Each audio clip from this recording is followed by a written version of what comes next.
जय हिंद साथियों। जैसा कि आप लोग थंबनेल में पहले ही देख चुके होंगे कि मैं आप लोगों को गुणसूत्र अर्थात न्यूक्लिक एसिड और कहाँ पे जो न्यूक्लियस होता है वो कहाँ पे होता है, किस सेल में होता है, कहाँ पे क्या होता है, इसके बारे में संपूर्ण जानकारी देने वाला हूँ। आपको जो भी गुणसूत्र से संबंधित जानकारी होगी उसको मैं डीएनए आरएनए के संबंध में पूरी जानकारी दूंगा। तो आज हम पढ़ने वाले हैं क्या, डीएनए अर्थात या आरएनए, इसके बारे में हम पढ़ने वाले हैं। तो डीएनए कहाँ पाया जाता है, तो सबसे पहले देखते हैं हम हमारा शरीर जो है असंख्य कोशिकाओं से मिलकर के बना हुआ है। हमारा शरीर कैसा है, असंख्य कोशिकाओं से मिलकर के बना हुआ है। यदि हम अपने शरीर की एक कोशिका को निकालेंगे, क्या करेंगे, एक कोशिका को यदि निकालेंगे और उस कोशिका को देखें, उस कोशिका को अंदर जूम करके देखेंगे तो कोशिका के अंदर क्या मिलेगा, हमें एक केंद्रक मिलेगा। केंद्रक को हम जब जूम करेंगे, जैसे ही हम केंद्रक को जूम करेंगे तो हमें क्या मिलेगा, डीएनए मिलेगा। उसके अंदर क्या मिलेगा, गुणसूत्र मिलेगा। तो गुणसूत्र को देखेंगे हम कि गुणसूत्र कहाँ पाया जाता है। तो हम यहाँ एक सेल बनाते हैं, कोशिका बनाते हैं। एक कोशिका मैंने अपनी बनाई, अपने शरीर की एक कोशिका निकाल करके मैंने यहाँ पे बना दी है। यहाँ पे मैं देखता हूँ कि क्या क्या है इसमें। कुछ महत्वपूर्ण चीजें मैं बना रहा हूँ यहाँ पे।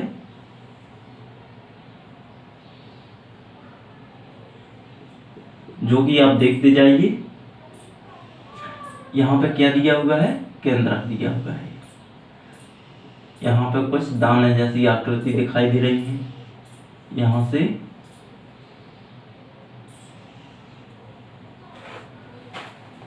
इनका मैं नामकरण कर रहा हूं, तो इसे हम क्या बोलते हैं, माइटोकॉन्ड्रिया। माइटोकॉन्ड्रिया,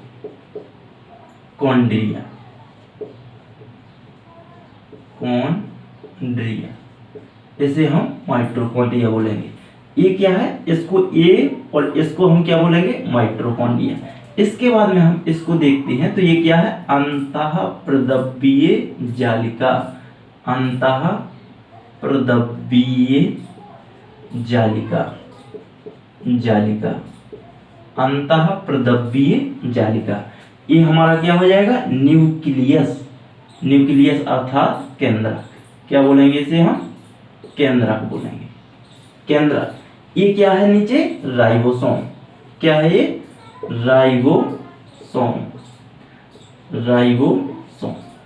यहाँ पे देखते हैं हम कि यहाँ पे जो जो एक क्या है, केंद्रक के चारों ओर क्या, इसके केंद्रक के अंदर क्या होता है, सॉरी चारों ओर नहीं, केंद्रक के अंदर क्या होता है, तो एक अम्ल भरा रहता है जिसमें क्या होता है, गुणसूत्र होता है। प्रत्येक कोशिका के अंदर एक केंद्रक होता है, केंद्रक के अंदर क्या होता है, गुणसूत्र होता है।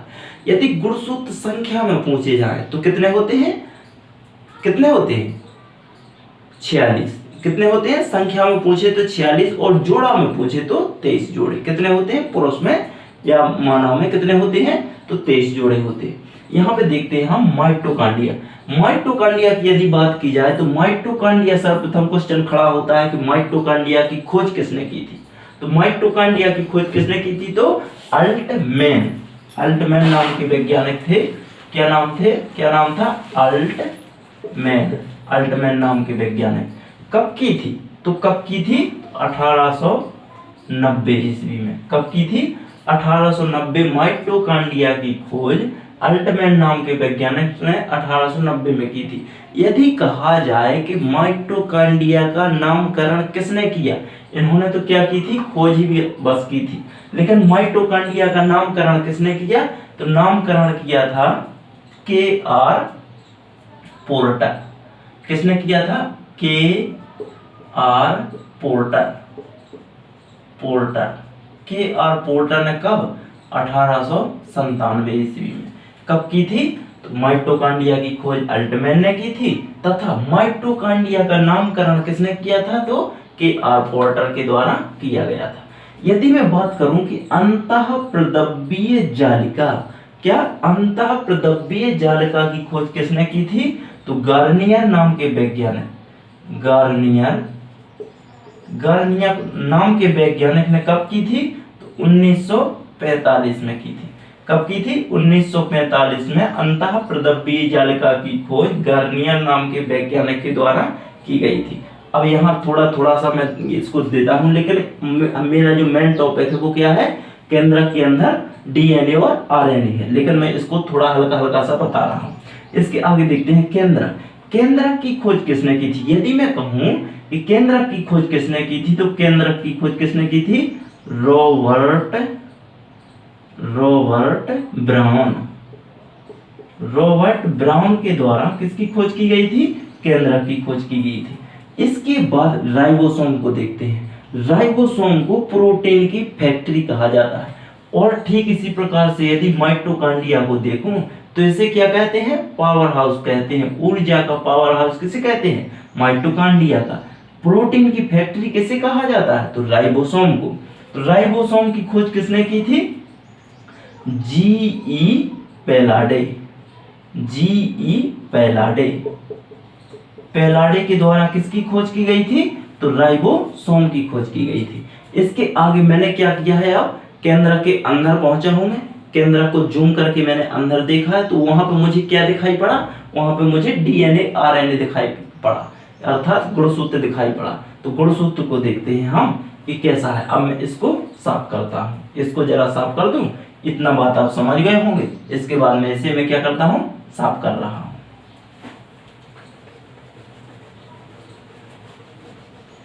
इस कोशिका को मैं साफ कर रहा हूँ।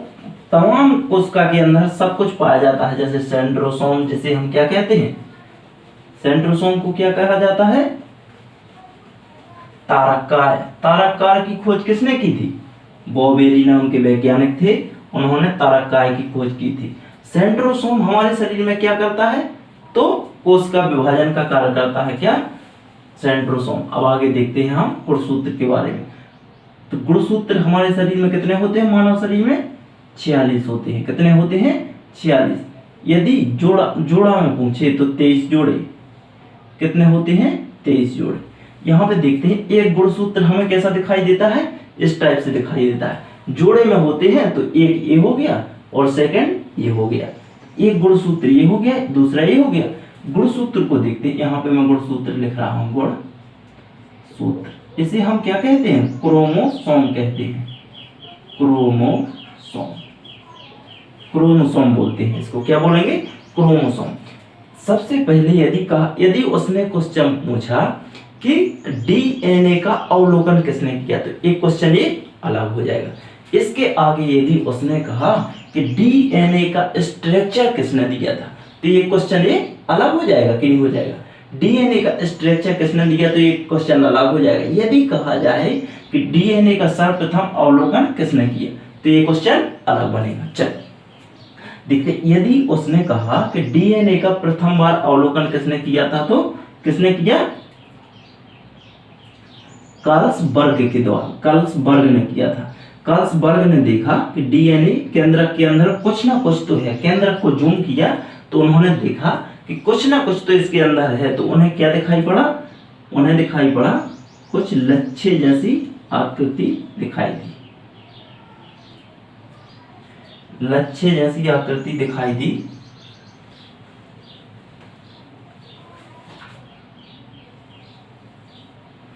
और उन्होंने देखा, फिर उन्होंने उस पर रिसर्च करना शुरू कर दिया। रिसर्च करने के बाद उन्होंने देखा, उन्होंने छोड़ दिया। उन्होंने कहा चलो ठीक है, इतना ही मैंने कर लिया, बहुत है। उन्होंने देखा तो ये क्या है? ये लच्छे जैसी आकृति दिख रही है। ये क्या है? डीएनए है। क्या है ये? डीएनए है। ये क्या हो जाएगा? जीन है। ये जीन क्या है? ये जीन है। यदि मैं यहाँ पे देखूं, ये क्या है? पूरा गुणसूत्र है। गुणसूत्र। यदि जीन को यहाँ से समेटूं मैं, तो क्या बनेगा? डीएनए बनेगा। डीएनए को पूरा इसके अंदर कर दूं तो क्या बनेगा? गुणसूत्र बनेगा। ठीक। इसके आगे देखते हैं कि डीएनए की खोज किसने की थी। यदि कहा उसने कि डीएनए को सर्वप्रथम अवलोकन किसने किया था, तो कार्लसबर्ग के द्वारा। किसके द्वारा?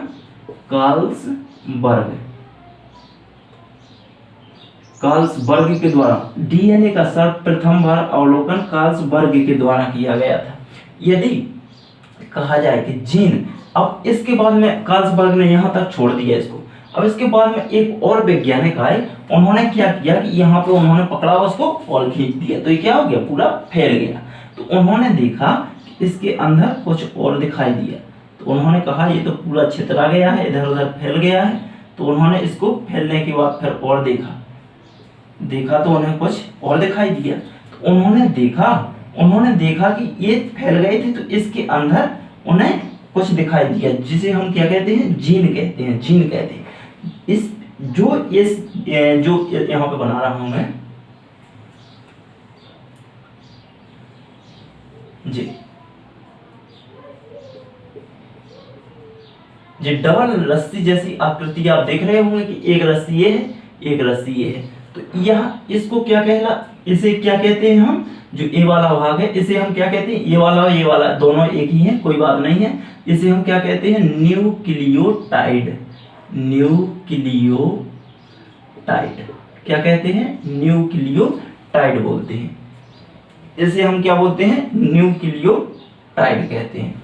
यदि इसके बाद कहा जाए, क्या कहा जाए, इसे हम क्या बोलते हैं, न्यूक्लियोटाइड कहते हैं। और यदि इसको कहा जाए, यहाँ पे जो ए वाला पार्ट मिला हुआ है, तो इसे हम क्या कहते हैं, क्रोमेटिन। इसे हम क्या कहते हैं, क्रोमेटिन कहते हैं। उन्होंने इसे देखा, तो उन्हें देखने के बाद, ये मैंने यहाँ से काट करके यहाँ पे बना दिया है, ठीक है। यहाँ पे उन्होंने देखा कि कुछ उन्हें दिखाई दिया, इसके बाद में जो न्यूक्लियोटाइड है इसके अंदर ये दिख रही है, तो इसके अंदर क्या होता है, इसके अंदर एडेनिन, गुआनिन, साइटोसिन और बहुत 4 वो होते हैं, तो उनको हम आगे बताएंगे। इसके आगे ये समझ चुके हैं आप, इसके आगे हम और बताते हैं। तो उन्होंने देखा यहाँ पे जीन में, हाँ ठीक है, इसको हम देख लेते हैं पहले। इसके और इसके बीच की दूरी, यदि एक जीन ए हो गया, यदि एक जीन में यहाँ से जो इसको क्या बोलते हैं, क्रोमेटिन, तो ये क्रोमेटिन ए है, ये क्रोमेटिन ए है, इसके और इसके बीच की दूरी कितनी होती है, तो 34 एंगस्ट्रॉम। कितनी होती है, 34 एंगस्ट्रॉम। किस किस के बीच में, एक जीन के, तो एक क्रोमेटिन ए और एक क्रोमेटिन ए, इन दोनों के बीच की दूरी कितनी होती है, 34 एंगस्ट्रॉम होती है। इसके बाद में हम इसको पढ़ाते हैं, आगे का सेक्शन देखते हैं।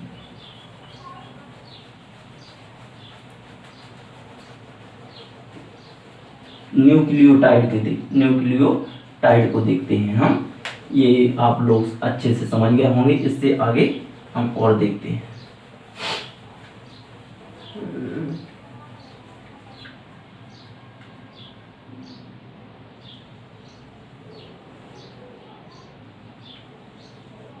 कुछ इसी टाइप से बनाया था। यहाँ पे क्या था, यहाँ पे कुछ इस तरीके की संरचना थी कि नहीं थी, इस तरीके की संरचना दी हुई थी, जो कि क्या है, जीन बताया था मैंने, क्या बताया था, न्यूक्लियोटाइड से जुड़े हुए, न्यूक्लियोटाइड से। ये क्या है हमारा, न्यूक्लियोटाइड है, न्यूक्लियोटाइड।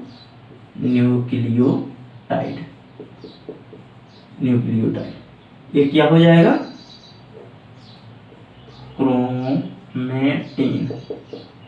क्रोमेटिन। ये क्या हो जाएगा, क्रोमेटिन। अब इसके अंदर देखेंगे जो डीएनए होता है, इसका डबल हेलिक्स, जो क्या होता है, डबल हेलिक्स, अर्थात 2 रस्सियों जैसी संरचना है। तो ये डबल हेलिक्स का मॉडल किसने दिया था, वाटसन एंड क्रेक ने दिया था। किसने दिया था, डबल हेलिक्स का मॉडल किसने दिया था, तो वाटसन एंड क्रेक ने। पहला यदि पूछा जाए कि डीएनए का पहला अवलोकन किसने किया था, तो कार्लसबर्ग के द्वारा किया गया था। यदि उसने कहा, उसने पूछा हमसे कि जो जीन है, जीन की खोज किसने की थी, तो जीन की जोहानसन नाम के वैज्ञानिक के द्वारा की गई थी। जीन की खोज किसके द्वारा की गई थी, तो जोहानसन नाम के वैज्ञानिक के द्वारा की गई थी। अब यहाँ पे देखेंगे कि जो डीएनए होते हैं, जेनेटिक्स होते हैं। कैसे होते हैं, जेनेटिक्स होते हैं। तो किसको पता होता है कि माँ के पेट में जो पल रहा बच्चा होता है, जो माँ के पेट में पल रहा बच्चा होता है, वो किसको पता होता है कि उसके एक हाथ में 5 उंगलियां ही होना चाहिए, ना कि 6 बस। ये किसको पता होता है कि 2 आंखें ठीक यहीं पर होना चाहिए, कहीं यहाँ लगा देता, पेट में लगा देता। तो ये किसको जानकारी होती है, ये नाक यही होनी चाहिए, ये मुंह यही होना चाहिए, बाल यही होने चाहिए और ये कान यही होना चाहिए। तो ये किसको पता होता है? कोई तो है जो कि माँ के गर्भ में बता रहा है कि ये इंफॉर्मेशन कोई तो देने वाला होगा ही। तो कोई तो है, तो वो क्या है? डीएनए ही है। क्या है? डीएनए है। तो इसके अंदर वो 4 में पाए जाते हैं एटीजीसी,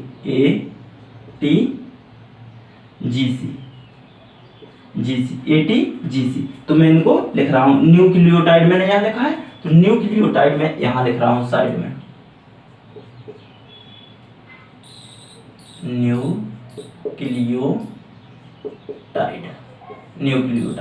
न्यूक्लियोटाइड को मैं लिख रहा हूं यहाँ पे।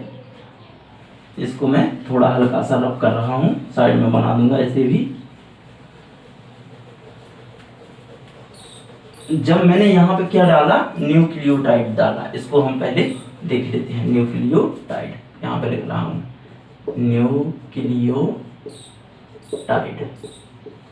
न्यूक्लियोटाइड। यहाँ पे देखेंगे हम, इसको हमने 2 भागों में विभाजित किया। कितने भागों में? न्यूक्लियोटाइड को 2 भागों में।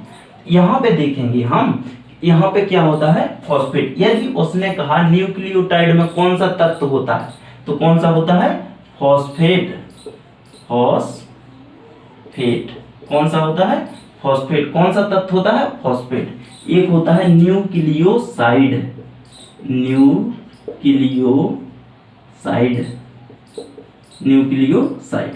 ये कितने टाइप का होता है? 2 टाइप का। एक होता है शुगर, एक होता है नाइट्रोजन बेस।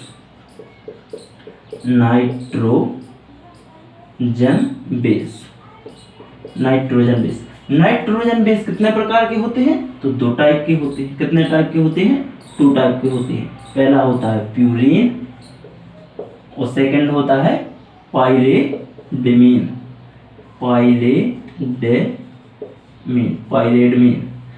पहला कौन सा होता है? प्यूरिन। दूसरा होता है पाइरेडमीन। यदि उसने पूछा हमसे प्यूरिन और पाइरेडमीन के अंतर्गत दोनों में बॉन्ड कौन सा होता है, तो कौन सा होता है? हाइड्रोजन बॉन्ड होता है। प्यूरिन और पाइरेडमीन के अंतर्गत कौन सा बॉन्ड होता है, अर्थात बंद होता है, तो हाइड्रोजन बॉन्ड होता है। तो एटीजीसी।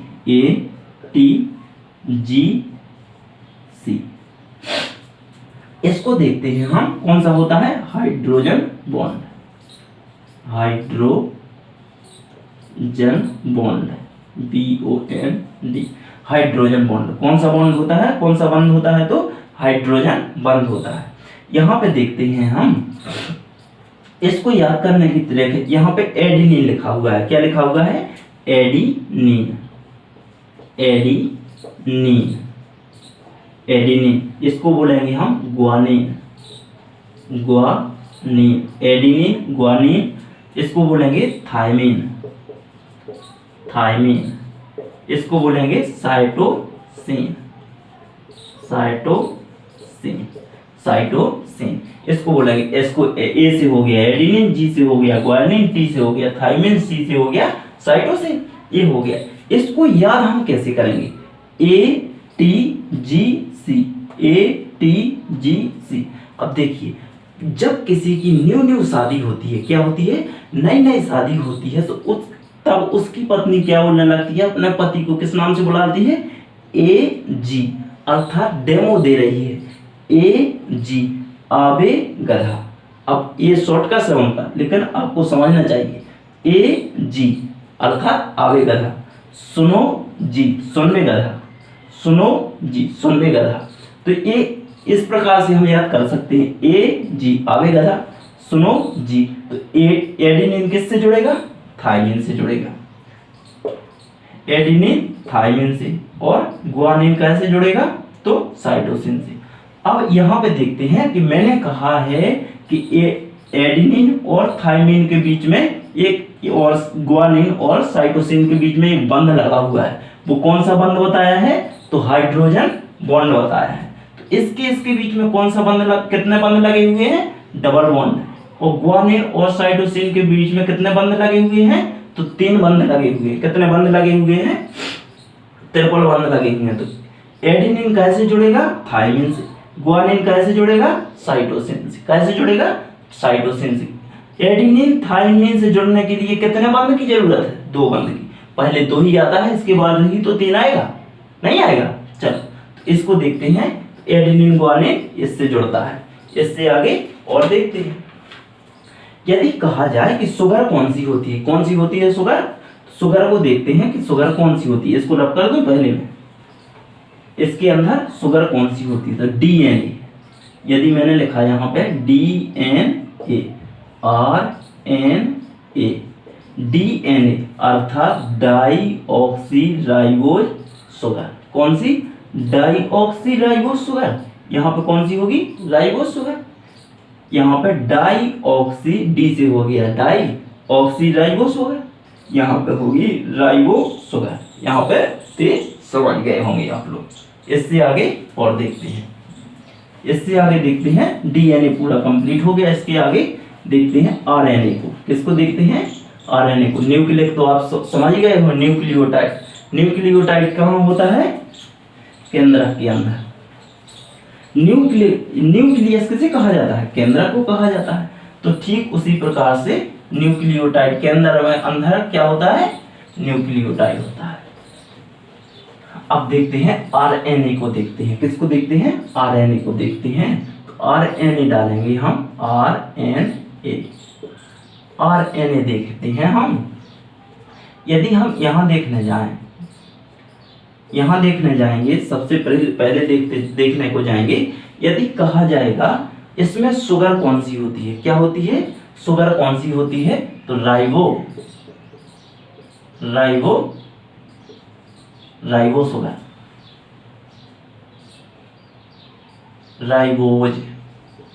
राइबोज शुगर कौन सी पाई जाती है? राइबोज शुगर पाई जाती है। इसके अंदर देखते हैं कि इसमें बेस कौन सा होता है। तो इसमें बेस कौन सा होता है? Base, BASE। बेस कौन सा होता है? नाइट्रोजनी बेस। कौन सा होता है? इसमें बेस कौन सा होता है? तो यदि उसमें जो डीएनए था उसमें क्या था? ATGC था। क्या था? प्यूरिन और पाइरिडमीन के अंतर्गत क्या था? ATGC था। यदि हम इसको थायमीन को हटा करके यहाँ पे क्या जोड़ दें? यूरेसिल जोड़ देंगे। क्या कर देंगे? यूरेसिल जोड़ देंगे। तो हमें क्या प्राप्त होगा? आरएनए प्राप्त होगा। यदि हम यहाँ पे थायमीन के स्थान पर क्या जोड़ देंगे? यूरेसिल जोड़ देंगे तो क्या प्राप्त होगा? हमें आरएनए प्राप्त होगा। तो हम डीएनए से आरएनए बना सकते हैं, बिल्कुल बना सकते हैं। आरएनए से डीएनए बना सकते हैं, बिल्कुल बना सकते हैं। कोई दिक्कत नहीं है। डीएनए से आरएनए, आरएनए से डीएनए बनाने में कोई प्रॉब्लम नहीं है। तो यहाँ पे क्या हो जाएगा? थायमीन के स्थान पर क्या आ जाएगा? यूरेसिल आ जाएगा। क्या आ जाएगा? यूरेसिल आ जाएगा। यदि इसमें कहा जाए कि डीएनए कितने हेलिक्स मॉडल का था, तो डबल हेलिक्स मॉडल का था, नहीं था? डबल हेलिक्स मॉडल का। ये डबल जोड़िया जैसी संरचना दिखाई देती थी। आरएनए कितने हेलिक्स का होगा? तो सिंगल हेलिक्स का। कितने हेलिक्स का होगा? सिंगल हेलिक्स का होगा। तो इसे क्या कहेंगे? सिंगल एकल कुंडली, एकल कुंडली, एकल कुंडली, एकल कुंडली। यहाँ पे कितना है? एकल कुंडली। यहाँ पे दो जोड़ियां जैसी संरचना दिखाई दे रही है तो डबल कुंडली। यहाँ पे क्या होगा? एकल कुंडली हो जाएगा। इसके आगे देखते हैं, यहाँ पे और देख लेंगे हम। हाँ, इसमें क्या होता है? इसमें डीएनए में प्रोटीन का संश्लेषण होता है। क्या होता है? कार्य क्या होता है? कार्य क्या होता है इसका होता है कार्य प्रोटीन का संश्लेषण, प्रोटीन संश्लेषण। डीएनए का कार्य क्या है? प्रोटीन का संश्लेषण अर्थात प्रोटीन का निर्माण करना। इसको हम रख करते हैं। अब प्रोटीन बनाएंगे, किस प्रकार से बनना है तो प्रोटीन को बनाना देखेंगे हम कि किस प्रकार से प्रोटीन बनता है। प्रोटीन आज हम कूट के बनाएंगे, पिटाई कर करके प्रोटीन को बनाएंगे हम। यहाँ पे देखते हैं आरएनए बनाया था हमने, आरएनए कितने टाइप के होते हैं? 3 टाइप के। mRNA, इसके बाद में tRNA, RNA, tRNA। इसके बाद में हो जाएंगे rRNA,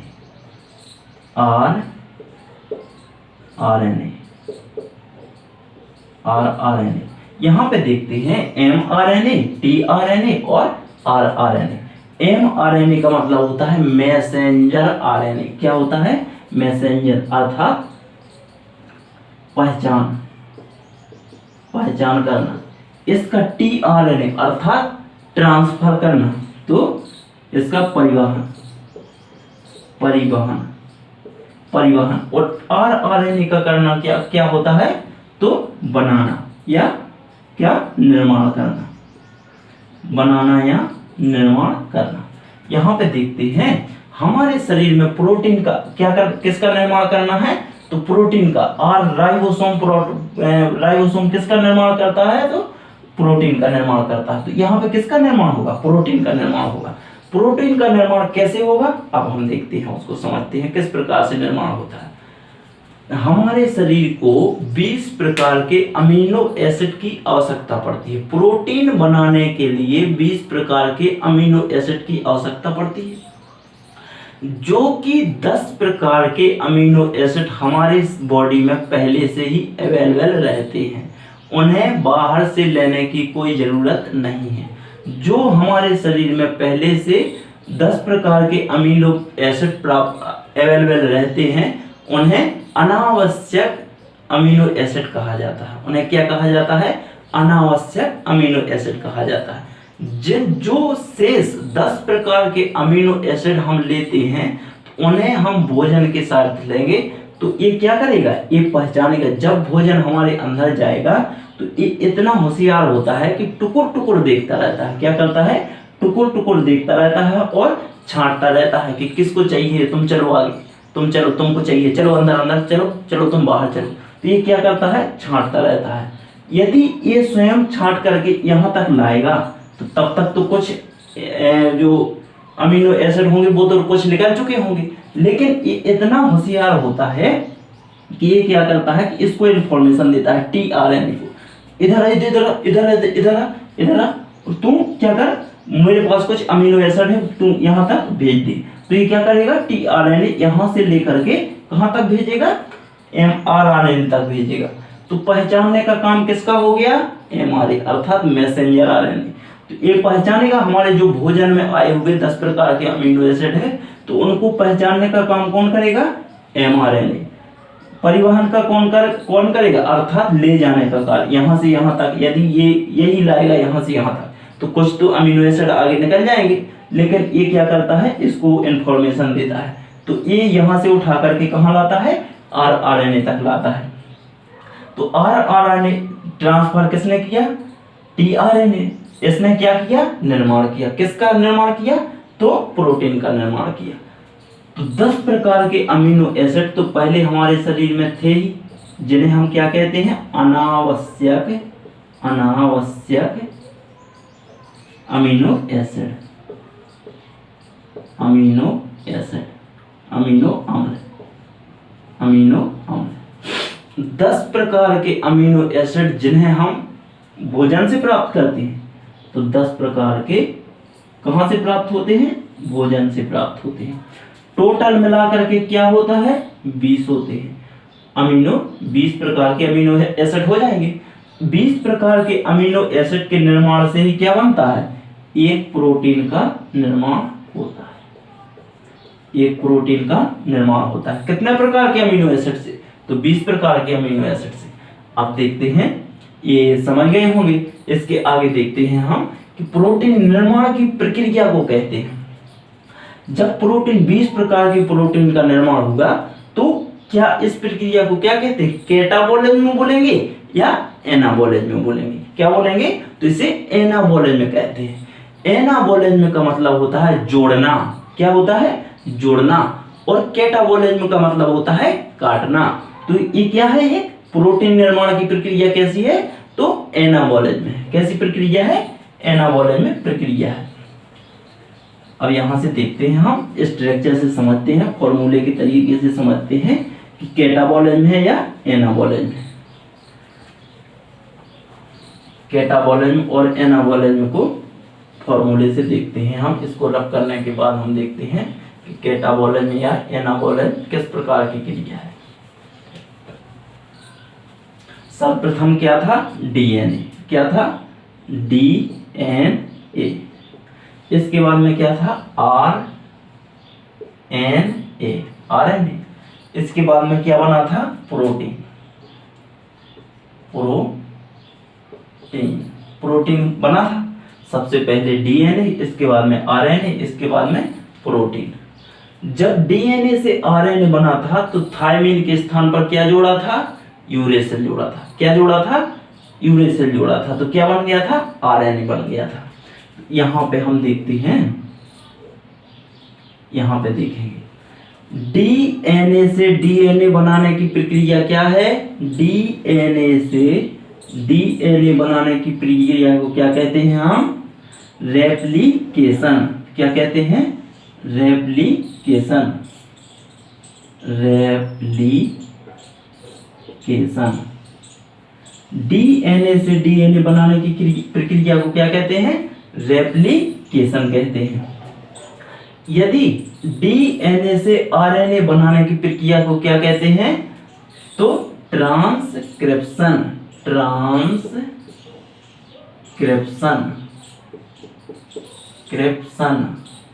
यदि मैं कहूं कि आरएनए से प्रोटीन बनाने की क्रिया क्या कहलाती है? तो ट्रांसलेशन।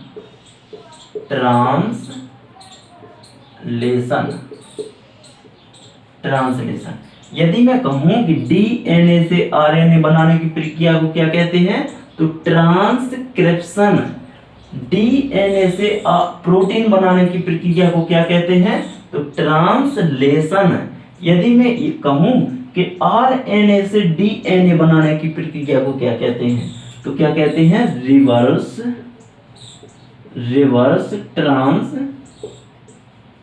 ट्रांसक्रिप्शन। क्या कहते हैं? Reverse transcription. क्या कहते हैं? Reverse transcription. डीएनए से आरएनए बनाने की प्रक्रिया को क्या कहते हैं? Reverse transcription. इसके आगे हम देखते हैं अर्धसूत्री विभाजन। क्या देखेंगे? अर्धसूत्री विभाजन। मुझे आशा है कि ये चैप्टर आपको अच्छी तरह से समझ में आ गया होगा। इससे